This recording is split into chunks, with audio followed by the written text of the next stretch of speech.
दोस्तों नमस्कार। दोस्तों आपका बहुत बहुत स्वागत है आपके अपने यूट्यूब चैनल पे। दोस्तों भारत के अंदर अभी भी 99% लोगों को चेक भरना नहीं आता है कि हमें खुद पेमेंट लेना होता है या किसी को चेक से भुगतान करना होता है तो हमें चेक कैसे भरना चाहिए।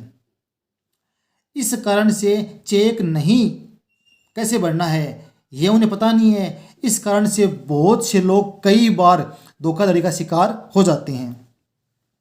आज के इस वीडियो में मैं आपको बताऊंगा चेक भरने का सही तरीका क्या है जिससे आप धोखाधड़ी का शिकार जल्दी से नहीं होंगे या लगभग 100% आप धोखाधड़ी का शिकार नहीं होंगे। तो यहाँ हम अलग अलग कंडीशन पे बात करते हैं। सबसे पहले अगर आप खुद नकद पैसा निकालने जा रहे हो बैंक से तो आपको चेक कैसे भरना है। तो दोस्तों यहाँ आप स्क्रीन पे देख सकते हो, अगर आप खुद कैश बैंक से निकालने जा रहे हो तो आपको चेक कैसे भरना है। सबसे ऊपर आपको यहाँ पे तारीख लिखनी है, ठीक है। आप खुद जा रहे हो तो आपको यहाँ पे सेल्फ लिखना है, पे सेल्फ लिख दिया हमने। आगे जितने रुपए आप निकाल रहे हो उतने यहाँ पे शब्दों में लिखने हैं और यहाँ पे आपको अंकों में लिखने हैं।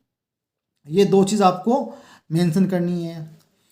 अब दोस्तों आप इसमें चेक देखो। अब सपोज करो ये चेक किसी और को दे सकते हो क्या आप। अगर मान लो आपसे ये चेक गिर गया और किसी और को आपने चेक दे दिया तो वो क्या इस चेक का भुगतान ले सकता है क्या। तो दोस्तों इसका आंसर है हाँ। क्यों? इसमें लिखा है पे सेल्फ या धारक को, यानी जिसके हाथ में ये चेक है उसको आपको पेमेंट करना है। सपोज करो गलती से आपके हाथ से ये चेक गिर गया तो भाई साहब जिसके हाथ में ये चेक होगा वो बैंक में लेके जाएगा और अपना पेमेंट ले लेगा। तो जब भी आप सेल्फ का चेक भरो तो या धारक को काट दो, यानी मैं खुद जाऊं तो ही मुझे पेमेंट करना है। पहली बात तो ये है। दूसरी बात, यहाँ पे आपने 1000 लिखा है, कोशिश करो आगे यहाँ पे आप ओनली लिखो। आपको यहाँ पे ओनली लिखना है। क्यों? अब मान लो किसी के हाथ में ये चला गया चेक, वो क्या करेगा, यहाँ पे इसको 9 करेगा, 9 कर दिया और आगे यहाँ पे वो लिख देगा 1900 लिख दिया। ये देखो आप पता नहीं चला, करेक्शन कर दिया मैंने। तो जब भी आप चेक भरो यहाँ पे आपको लास्ट में उसके ओनली लिखना है और आगे पूरी लाइन में क्रॉस क्रॉस लगा देने से कि भाई वो दोबारा इस आगे इसमें कुछ नहीं लिख सके। यहाँ पे आपको पीछे लाइन खींच के ऐसे लाइन करनी है। दूसरी बात, साइन की बात करते हैं अपन। कई लोग साइन करते हैं इस वाइट पट्टी पे, यहाँ पे साइन करते हैं। दोस्तों जब साफ साफ लिखा है इस चेक पे कि प्लीज साइन अबव, तो आपको ऊपर साइन करने हैं। यहाँ साइन करने का कोई सेंस नहीं है। तो पहली बात, जब भी आप सेल्फ पैसा लेने जाए आपको यहाँ पे सेल्फ लिखना है, धारक को काट देना है, यहाँ शब्दों में, यहाँ अंकों में, यहाँ साइन करने हैं और इस चेक के पीछे भी आपके 2 साइन हैं वो आपको करने हैं। ये तो बात हो गई अगर आप सेल्फ पैसा निकालने जा रहे हैं तो। अब मान लीजिए किसी थर्ड पार्टी को हम लोग दे रहे हैं चेक कि भाई मदन लाल जी है, वो हमसे 1 लाख रुपए मांग रहे थे तो हमने मदन लाल जी को बोला कि ये 1 लाख का चेक ले लो। अब दोस्तों यहाँ पे क्या है, यहाँ पे वही कंडीशन है, मदन लाल जी बैंक में जाएंगे और बैंक में 1 लाख रुपए इनको बैंक वाले नकद दे देंगे। अब मेन बात आई, अगर मदन लाल जी नहीं जाए तो दोस्तों इसमें भी देखो वही गलती कर रखी है, पे मदन लाल या धारक, हमने ये काटा नहीं है। तो बैंक मदन लाल जी की जगह कोई थर्ड पार्टी भी जाएगा ना, उसको भी बैंक पेमेंट दे देगी क्योंकि आपने ये धारक काटा नहीं है। पहली बात। दूसरी बात है, आपको जो जिस पार्टी को आप चेक दे रहे हो उस पार्टी का पूरा नाम लिखना है। मदन लाल शर्मा है, मदन लाल चतुर्वेदी है, मदन लाल राजपूत है, क्या है, आपको उसका पूरा नाम लिखना है। अदरवाइज किसी दूसरे मदन लाल, भाई दूसरा क्या, ये तो किसी के हाथ में लग जाएगा, धारक काटा नहीं है। अब मान लीजिए हमने धारक काट दिया तो आप बोले सिर्फ सिर्फ मदन लाल जी को पेमेंट होगा। ये अगर मदन लाल जी को होगा तो मदन लाल जी शर्मा को होगा, मदन लाल जी किसको होगा? पहली बात तो आपको यहाँ पे उनका नाम पूरा लिखना है। दूसरी बात, यहाँ पे देखिए एक नया फीचर चालू किया है बैंक ऑफ इंडिया ने, या मोस्टली बैंकों ने चालू कर दिया है अभी, कि यहाँ पे जो चेक प्राप्त करता है, जिसको आप चेक दे रहे हो, उसका उसका जिसको आप दे रहे हो उसका यहाँ पे आपको आधार नंबर फिल करना है। कंपलसरी नहीं है, ऑप्शनल है, लेकिन आप कर दीजिए, जिससे बैंक वाला ये देख ले कि जिसके आधार नंबर है वही मदन लाल जी आए हैं क्या। तो अगर आपको मदन लाल जी पेमेंट करना है तो आप इसको काट दीजिए। वही बात है, इसके आगे आपको क्रॉस क्रॉस करना है।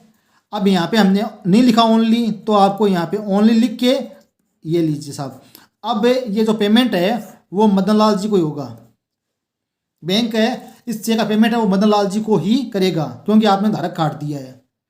मदन लाल जी शर्मा को करेगा, राजपूत को करेगा, ये अभी हम लोगों ने डिसाइड नहीं किया। अगर हम यहाँ पे भर देते हैं आधार नंबर, तो फिर जिसका आधार नंबर है उसी मदन लाल जी को पेमेंट होगा। ये तरीका है दूसरा। अब दोस्तों और सिक्योर कैसे करें इसको, और सिक्योर उसका तरीका मैं बताता हूँ आपको। यहाँ पे देखिए, यहाँ पे हमने क्या किया, 2 क्रॉस कर दिया। इसका मतलब क्या हुआ, यह पैसा है नरेंद्र स्वामी जी को जाएगा, धारक काट रखा है हमने यहाँ पे, किसी को नहीं दे सकते। और दूसरा, कैश पेमेंट तो होगा ही नहीं काउंटर पे इसका, तो ये पेमेंट नरेंद्र जी स्वामी के 2 लाइन खींच रखी है तो खाते में होगा। अब दोस्तों एक बात और, अगर मान लीजिए एक ही नाम के 2 आदमी मिल गए, कंडीशन कुछ भी हो सकती है, एक ही नाम के 2 आदमी है, 2 नरेंद्र जी स्वामी है। अब बताओ आप, ये चेक देना किसी और नरेंद्र स्वामी जी को था, मिल गया किसी और को, अब क्या करेंगे बताओ आप। तो इस चेक का पेमेंट और श्योर करने के लिए, पहला तो मैंने आपको रास्ता बताया था कि इन जो नरेंद्र जी स्वामी है उनके यहाँ पे आपको आधार नंबर है वो लिखने हैं। अगर आधार नंबर लिखे होंगे तो बैंक वाले पूछ लेंगे भैया ये आधार नंबर मैच कर रहे हैं नरेंद्र जी से, तो हम लोग इनके खाते में जमा कर देंगे। अगर आपने आधार नंबर नहीं लिखे हैं तो दोस्तों एक तरीका और है, आप नरेंद्र जी स्वामी को दे रहे हो, आपको यहाँ पे नरेंद्र जी स्वामी के अकाउंट नंबर है वो मेंशन कर दीजिए। जैसे मान लीजिए उनका किसी बैंक में अकाउंट है और अकाउंट नंबर है XXX1234, ये आपने यहाँ पे और मेंशन कर दिए। अब दोस्तों यह जो पेमेंट है वो 100% नरेंद्र जी स्वामी के इस खाते में ही जमा होगा। अगर नरेंद्र जी स्वामी का दूसरा खाता भी है किसी बैंक में तो उसमें भी जमा नहीं होगा। इस कंडीशन में 100% 101% आपका जो पेमेंट है वो इस खाते में इस व्यक्ति को होगा। अगर ये चेक किसी को मिल भी जाता है, किसी दूसरे नरेंद्र स्वामी को मिल जाता है, तो भी वो इसका पेमेंट नहीं ले पाएगा। तो दोस्तों ये था चेक बनने के सही 2-3 तरीके। अब दोस्तों अगर आपको कोई बात समझ में नहीं आई है या कोई कन्फ्यूज़न है तो आप मेरे को कमेंट करके पूछ सकते हो। तो दोस्तों ये था हमारा आज का वीडियो। अगर आपको हमारी वीडियो अच्छी लगती है तो कृपया वीडियो को लाइक कीजिए, शेयर कीजिए और हमारे चैनल को सब्सक्राइब कीजिए। धन्यवाद दोस्तों।